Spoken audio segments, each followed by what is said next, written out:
Worldwide Hippies presents Hippie News and Stuff with Winston Smith and their Worldwide Hippies News Team.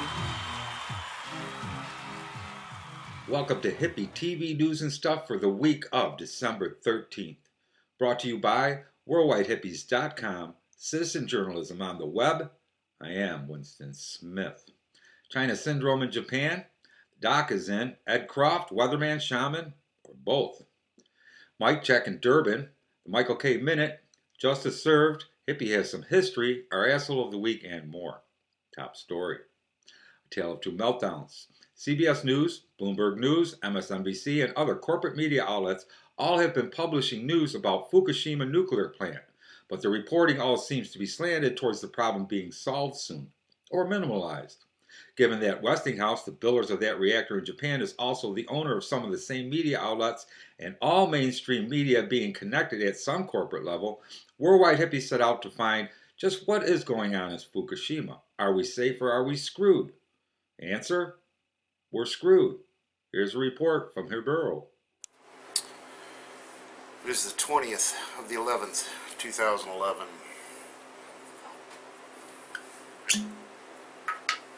Got a little story I want to read to you.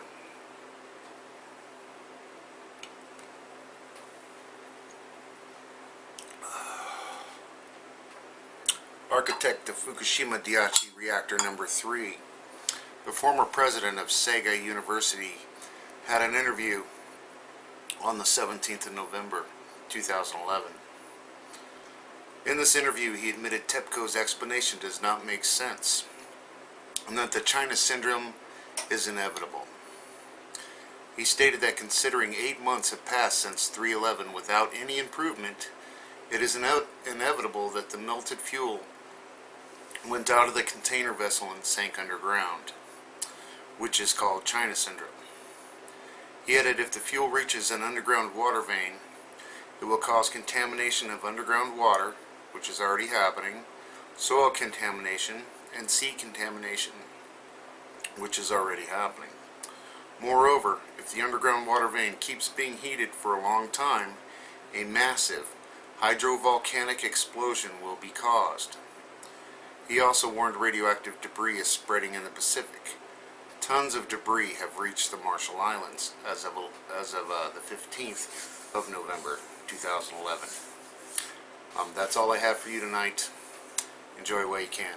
Thanks, everybody. Also, radioactive wastewater is still leaking into the Pacific. The number of people that have been harmed already is rising. 400,000 cans of baby formula was recalled last week after discovery of radioactive cesium in it. This is in addition to contaminated meat, fish, and vegetables already being recalled. No one knows how much contaminated food has been consumed already. The government of Japan, the operators and owners of the plant, corporate media, and even the U.S. government all have admitted falsifying and disseminating wrong reports of the extent of the original damage as well as its aftermath. PNAS reports on the distribution of cesium-137, the most dangerous of all fallout, will be harming all life in the area for decades to come. And now a China Syndrome seems likely? Like I said, we're screwed. And this, justice served. Ian Shepard thanked me and said, "You did a great job and I'm satisfied," said attorney Harrison Williams of his client. Shepard is a prisoner serving life in prison. He sued the state of New York because prison guards touched his sacred Rastafarian dreadlocks during a search. With Williams' help, Shepard won the suit. His lawyer also requested nearly $100,000 worth of billable hours he spent on the case to be included in the jury's award. The Federal Prison Litigation Reform Act in part limits attorneys' fees to 150% of a jury award. Attorney Harrison Williams was hoping for a windfall from the judgment. The jury then served Mr. Shepard and his lawyer some justice. Shepard did win the suit and was awarded $1 by the jury, and the court awarded Williams $1.50 for his time, which actually was reduced to $1.40 because 10% of the dollar paid to Shepard was required to come from attorney's fees. Justice may be blind, but she ain't stupid. Here, with some justice of his own, is the Doc, and he's naming names. What's up, Doc? Hola, hippies. Thanks for the kind word.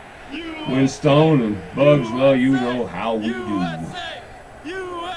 You are soon going to be hearing the air ringing with the chants of we're number one, USA, USA, because it's an even-numbered year, and that's when they have athletic events that bring out the cheering and braggadocio. Now, it's one of my personal editorial conceits that I like to make a little fun of the iconic terms by which my country folk identify themselves. Under the heading of complaints maybe you'll never fix, I don't know. So I refer to Americans as users, U-S-E-R-S. Since we're the number one users of stuff on the planet, I've been trying to spread the users as a subversive meme for close to a decade now, but I apparently am the only one who recognizes my wit and cleverness. I guess you're not supposed to have to explain a good joke, but again, this is probably not a good joke, so here goes. To me, there's no fewer than 4 levels at which the changing our national appellation would work. Number 1, users aren't the only Americans, though we imperialistically ceded the term to ourselves exclusively, so using users reinstitutes a necessary distinction, I think. Number 2, U.S. metonymizes the whole title of the United States of America just as well as American does, and it does it more efficiently. Number 3, U.S. Names us, the group, the way the names of tribal groups always mean the people in the native languages they speak. And then finally, 4, the aforementioned globe-gobbling, consumptive habits we so thoughtlessly exhibit. Well, this was the best Black Friday weekend on record. It's like we're celebrants toasting marshmallows on the fire that's already consumed the kitchen and is starting on the second floor. On the whole, user, I think, works perhaps on too many levels. Not a bad thing, except maybe in a country which regards nuance with the same acceptance as the word leprosy. Anyway, that's the fun you can have with words, hippies. Bring a Scrabble board. We can play at the beach if the surf's not up. Back to you in HIPPIE Central, Winston. Thanks, Doc. As usual, your conclusions are justified. Wow, storm coming. Must be at Croft. Oh, hey, Winston. You know, I'm continuing to read that book, The World We Used to Live In by Vine Deloria Jr. It's very fascinating. It talks a lot about the medicine men and the miracles that they were able to do, whether it was locating missing objects or controlling the weather. That latter part is kind of interesting, given our current state of affairs with the global warming, whether you believe it or not. Scientists tell us that the polar ice cap is shrinking, that the weather's getting warmer, so the polar ice cap is dissolving, and big chunks are breaking off both in the North and South Pole. That exposes more water, so more evaporation, so bigger storms, more powerful storms, a lot of water coming down. Now, the other thing is that, whether you're a Native American medicine man or whether you're a shaman or whatever, there's some ethics involved in controlling the weather and manipulating the weather. This was brought up in a book called Weather Shamanism by Nan Moss and David Corbin. And they brought up the fact that, you can control the weather as a shaman, but is it really a good thing? If you shove a storm off over here, it could wipe out the next town. And is that really a good thing? What they talk about is maybe mitigating weather, making the weather less severe. And they talk about that. But the thing is, most of us can't even grasp that whole concept, whether it's the old Native American medicine man or, the modern shaman, or we don't get our hand around it because we're so disconnected from everything. We don't know the weather. We can't tell when a storm's coming. We can't tell how to redirect a storm or work with a storm or what have you, because we've lost that. We've lost that ability to connect to nature, and we do that in a lot by wearing earbuds and listening to music all the time and being on Facebook and everything else. We're so disconnected from our world that, who knows, maybe the weather will just wipe us out. I don't know, but I'm trying to learn as much as I can. My heart to your heart, one heart, one spirit. Back to you. Thanks, Ed. How about them chemtrails, man? And now this. Mic check, climate change talks in Durban. And the last will be first. Watch and listen to this inspiring woman as she and her generation do more to raise awareness of climate change in 4 minutes than 2 weeks of talks from leaders from countries, scientists, medias, pundits, and corporate polluters. This from Democracy Now! A number of protests are being held today at the climate change conference to protest the failure of world leaders to immediately agree to a deal of binding emissions cuts. Earlier today, Anjali Apardai, a student at the College of the Atlantic in Bar Harbor, Maine, addressed the conference on behalf of youth delegates. Now I'd like to give the floor to Ms. Anjali Appadurai with College of the Atlantic, who will speak on behalf of youth non-governmental organizations. Ms. Appadurai, you have the floor. I speak for more than half the world's population. We are the silent majority. You've given us a seat in this hall, but our interests are not on the table. What does it take to get a stake in this game? Lobbyists, corporate influence, money? You've been negotiating all my life. In that time, you've failed to meet pledges, you've missed targets, and you've broken promises. But you've heard this all before. We're in Africa, home to communities on the front line of climate change. The world's poorest countries need funding for adaptation now. The Horn of Africa and those nearby in Kwamashu needed it yesterday. But as 2012 dawns, our Green Climate Fund remains empty. The International Energy Agency tells us we have 5 years until the window to avoid irreversible climate change closes. The science tells us that we have 5 years maximum. You're saying, give us 10. The most stark betrayal of your generation's responsibility to ours is that you call this ambition. Where is the courage in these rooms? Now is not the time for incremental action. In the long run, these will be seen as the defining moments of an era in which narrow self-interest prevailed over science, reason, and common compassion. There is real ambition in this room, but it's been dismissed as radical, deemed not politically possible. Stand with Africa. Long-term thinking is not radical. What's radical is to completely alter the planet's climate, to betray the future of my generation, and to condemn millions to death by climate change. What's radical is to write off the fact that change is within our reach. 2011 was the year in which the silent majority found their voice, the year when the bottom shook the top. 2011 was the year when the radical became reality. Common but differentiated and historical responsibility are not up for debate. Respect the foundational principles of this convention.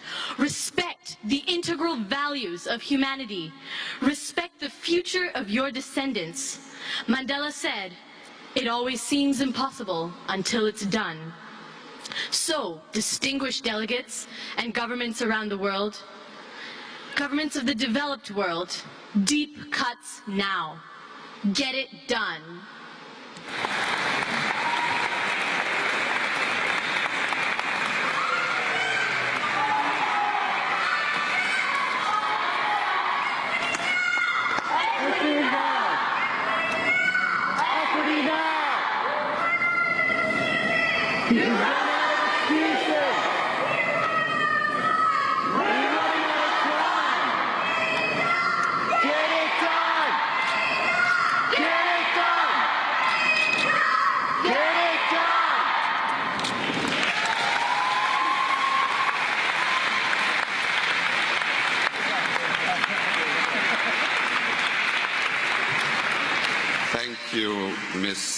Apadurai, who was speaking on behalf of half of the world's population, I think she said at the beginning. And on a purely personal note, I wonder why we let not speak half of the world's population first in this conference, but only last. Take it to him, sister. Your parents must be proud. And here, with parenting skills of his own, is the Mikel K Minute.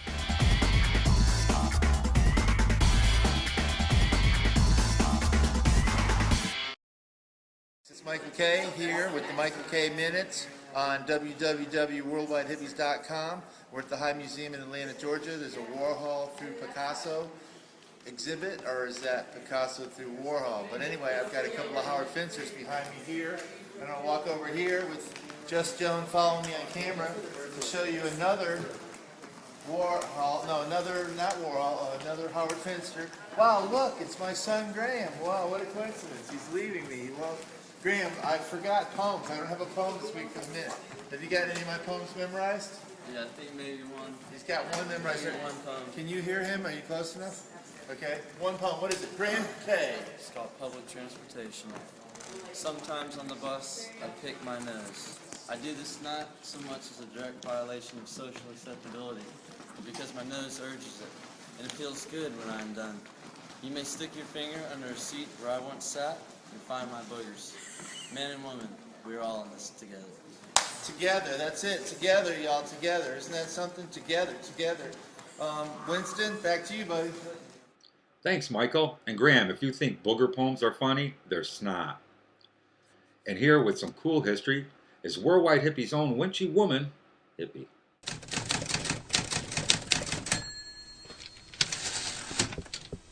Thanks, Winston. In 1612 in the UK, the fear of witchcraft was at its peak.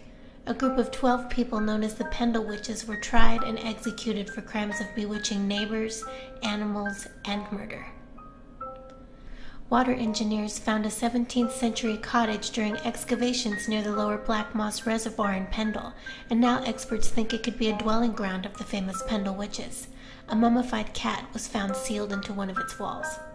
It's thought that the cat may have been entombed in the walls while it was still alive, possibly in the 19th century as paranormal protection.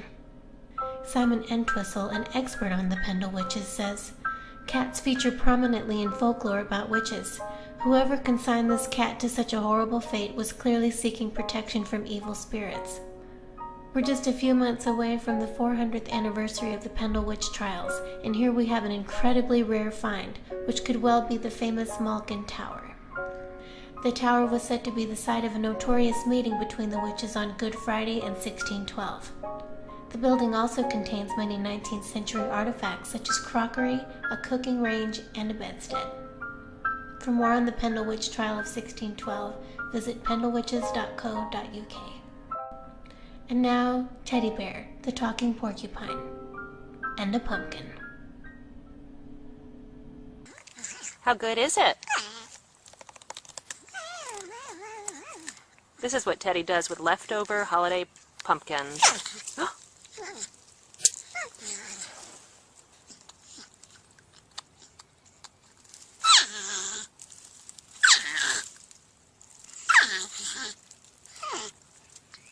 Back to you, Winston. Thanks, Hippie. Pumpkin pie is my favorite. Oh, I hear it's time for our Asshole of the Week. And this week it goes to Marla Blow. Hi, I'm Marla Blow. Acting Assistant Director, Card Markets, the Consumer Financial Protection Bureau, for trying to get WorldwideHippies.com to publish a very misleading article called A Shorter Readable Credit Card Agreement. On email letterhead from the Office of the President of the United States and the White House, Marla Blow and Hi, I'm Marla Blow. sent Worldwide Hippies an article that on the surface was presented as new rules for credit card companies. The article went on to describe and also illustrate what the new card will look like and what the statements would look like. New rules included no small type, short, easy to read forms, easy opt-out, no corporate arbitration, no changing terms without 90 days written notice, elimination of fees, and more. Sounds good, and it even looked good. until I went to the government's website and found that no new rules are in fact law. Actually, the whole article was bullshit. It was just a misleading campaign rhetoric for Barack Obama, touting how he protects the consumer, even though Republicans are holding up confirmation of a new consumer protection head. Turns out that it is a total voluntary change. No credit card company has agreed to it. No credit card company will be mandated to do it. No credit card company will ever do it. Make no mistake about this. This bullshit article was sent to worldwidehippies.com in hopes that we would publish it. And that is why Marla Blow is Worldwide Hippies' asshole of the week. That's it. Please share our news with your friends and visit worldwidehippies.com for more citizen journalism and news 24/7. And make a donation or visit our store at www.worldwidehippies.com/store so we can keep up the howl for peace and justice. And you will see us here next Monday.